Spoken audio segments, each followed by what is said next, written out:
El Rumi masih jomblo di ulang tahun ke-25, siap dilangkahi Dul Jailani. El Rumi baru saja merayakan ulang tahun yang ke-25 pada Kamis, tanggal 30 Mei tahun 2024.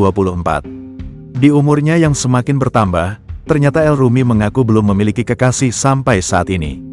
Kendati dirinya sempat berkeinginan untuk menikah muda, namun El Rumi kini mulai berpikir secara realistis.